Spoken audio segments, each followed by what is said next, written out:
Mulheres de Esperança. Bem-vinda a mais uma roda de conversa. Fica à vontade, chama uma amiga para ver e ouvir este episódio contigo. Hoje o assunto é para desmistificar a verdadeira masculinidade tóxica. Não é assim, amiga? Nem mais nem menos. Nos dias que correm é preciso estar afiada para não cair no erro de entrar na subjugação daquilo que não é ser masculino. Mas não te preocupes, vamos ponto a ponto e com calma. Eu sou a Inês Gaspar. Eu sou a Sónia Simões e este é o programa Mulheres de Esperança. RTM Mulheres de Esperança. Conteúdo áudio, dicas de vida, motivos de oração e crescimento pessoal. Encontra a esperança hoje. Amiga, sinto que estamos diante de um tema sensível, não é? Não por ter medo de falar sobre isto, nada disso, mas porque acredito que há sempre uma linha muito ténue nas frases e atitudes que já são culturais e que podem muito bem estar na categoria de masculinidade tóxica. Nem mais. Percebo muito bem o que queres dizer. Aliás, creio que te passa pela cabeça a mesma coisa que passa na minha. Que quando me lembro de frases como homem que é homem não chora, um homem a sério não precisa de ajuda, só passas a ser homem quando tiveres muitas mulheres. É exatamente isso, Inês. Frases que parecem simples e inofensivas, que dão até a sensação de que nem se adequa ao comportamento de muitos homens, mas na verdade fica mais entranhado do que se pode imaginar. E é mesmo verdade. Repara no seguinte, a masculinidade é algo necessário além de ser biológico, certo? Agora, e sei que vais concordar comigo no que eu vou dizer, o problema acontece quando se promovem ideias como o homem não chora, que no fundo é uma repressão ao próprio homem, como se mostrar um pouco de vulnerabilidade ou simplicidade emocional se tratasse de fraqueza. Concordo contigo, sim. Tanto que, como estavas a dizer, a masculinidade é muito necessária, porque quando é saudável, a vulnerabilidade é tudo menos um problema. Exato. Não é? É um ponto de conexão, seja com quem for. Exatamente. Um homem que sabe quem é, sem medo algum de ser emasculado, aquele medo de ter atributos que considera só fazerem parte do universo feminino, entende que pedir ajuda, desabafar sobre o que o sobrecarrega, que sabe lidar com as emoções de forma responsável, consegue passar uma autoridade maior do que aquele que se esconde atrás de uma dureza que no fundo o aprisiona. E sem te querer interromper, Inês, reforço, a masculinidade saudável traz muito mais segurança para quem lida com o homem. Sim, sim. Não é? Pode ser a esposa, os filhos, os colegas de trabalho ou os empregados. As pessoas têm mais segurança e confiança num homem que não se mete pelo medo de deixar de ser homem, segundo os padrões culturais e sociais distorcidos com que cresceu. Olha, mas eu penso que não para por aí. Conta, amiga. Referimos que a verdadeira masculinidade é aquela que não aprisiona o homem numa repressão emocional, certo? Certo. Pegando nos exemplos das frases que foram mencionadas no início, há Sim. bocado, a masculinidade passa a ser tóxica quando existe uma necessidade descontrolada de querer exercer controlo ou domínio sobre os outros. E nem precisamos ir muito longe, basta olharmos para a realidade em Portugal.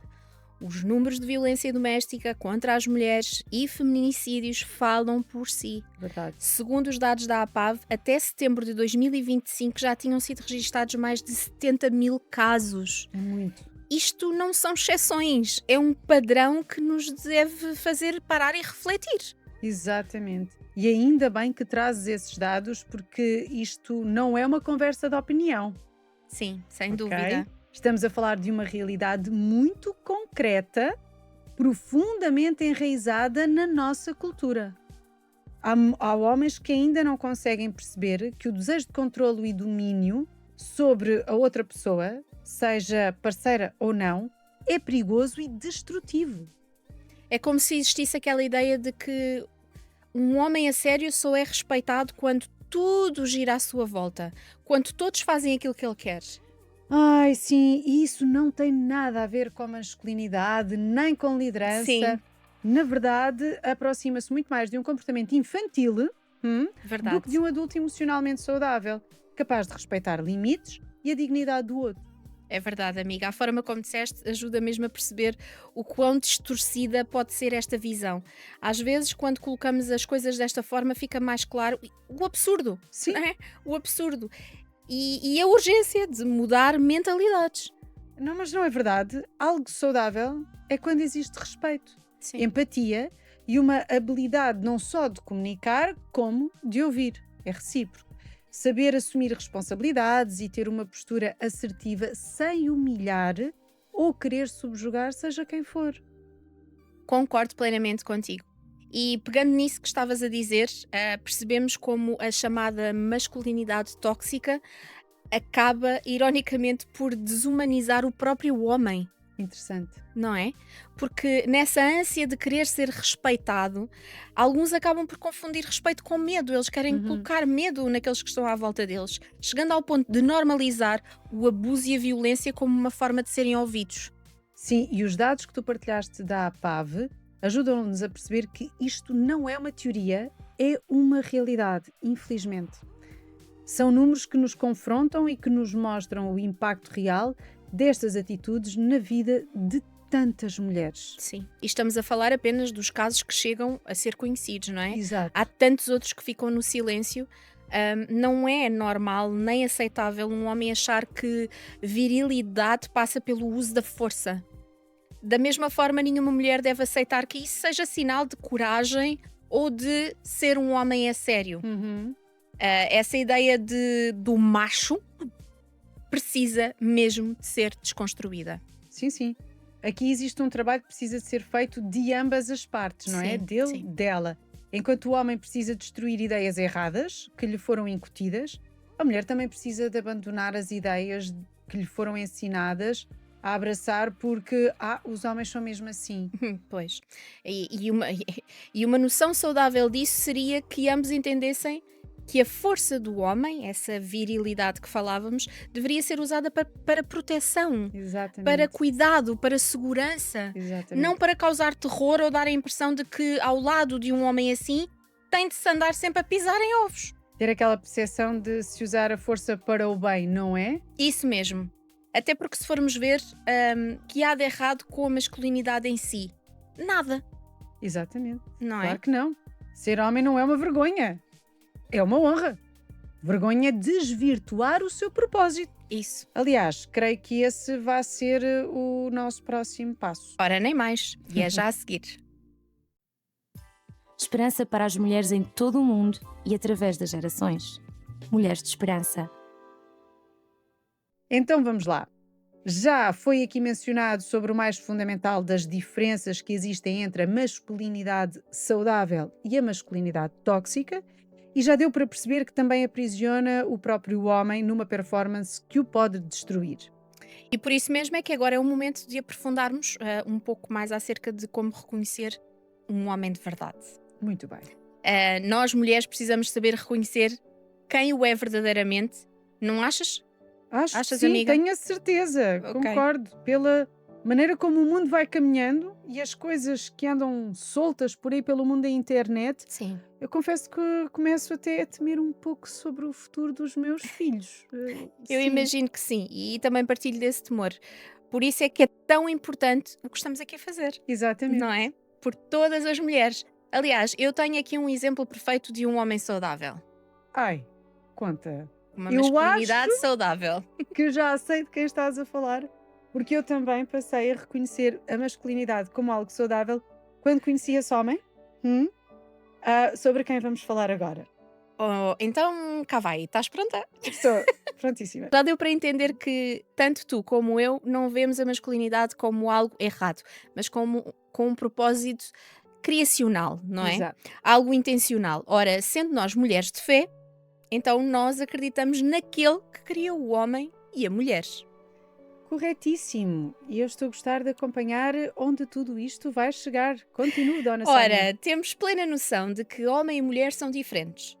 Já falámos tanto sobre isso aqui. Sim, sim. Contudo, acreditamos que ambos são imagem e semelhança de Deus, tal e qual como foi o seu propósito em criar-nos, não é? Está lá escrito em Gênesis, capítulo 1. Então, existem características que nós temos que vêm de quem? De Deus, o Criador. Nem mais. Ou seja, não que o homem e a mulher sejam iguais a Deus, o que é impossível, porque Sim. nós somos limitados logo por aí, mas pelo facto de ser imagem e semelhança dele significa que é em Deus que desconstruímos os padrões errados que são incutidos na cultura, certo? Lá É por está, aí. lá está, sim. E eu já sei que não vai levar muito tempo para descobrir de quem é que eu estou a pensar que é o maior exemplo de uma masculinidade saudável. Não levou tempo nenhum. No meu caso, não sei se quem nos ouve e acompanha e está do outro lado, se já lá chegou, estavas a falar do próprio Filho de Deus, Jesus, não é? Ele é um homem a sério. Sim, senhor. E há forma de o provar. Ok, então começa tu que eu vou atrás do teu raciocínio. Então pensa em mim. Sim, A nossa conversa levou-nos a refletir sobre os padrões nocivos de masculinidade tóxica, certo? certo? O que é que a torna tóxica? Exato. Então, quando eu olho para Jesus, eu vejo um homem que usou da sua força e da sua maturidade emocional para transbordar compaixão. Hum? Lembras-te daquele episódio em que ele teve de lidar com a morte do seu amigo, o seu melhor amigo, Lázaro? Claro que sim. E toda a história está no livro de João, no capítulo 11.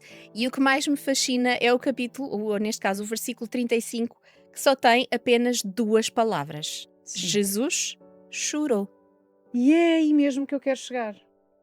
Antes de usar a sua força, o seu poder para realizar um milagre, Uhum. Jesus não escondeu as suas lágrimas diante daquilo que a morte faz com o ser humano. Sim. Ele chorou pelo seu melhor amigo e pela dor das irmãs do seu amigo. Olha o tamanho da vulnerabilidade, empatia e compaixão. Sim. E lembras-te daquele momento em que ele mesmo nos diz em quem nos devemos inspirar? Diz para aprendermos com ele que é manso e humilde de coração. E isto está lá em Mateus 11. O que só revela que há muitos atributos que não são apenas característicos da mulher, não é? Uhum. Porque se calhar a mulher pode chorar e o homem não. Mas são virtudes que tornam o homem cada vez mais próximo do seu propósito da criação. Orar, ouvir, aprender, crescer e dar. RTM Mulheres de Esperança. Bem, eu fico sempre feliz de falar sobre Jesus, principalmente em como ele é o maior exemplo de masculinidade. Nele pode-se encontrar Esperança hoje.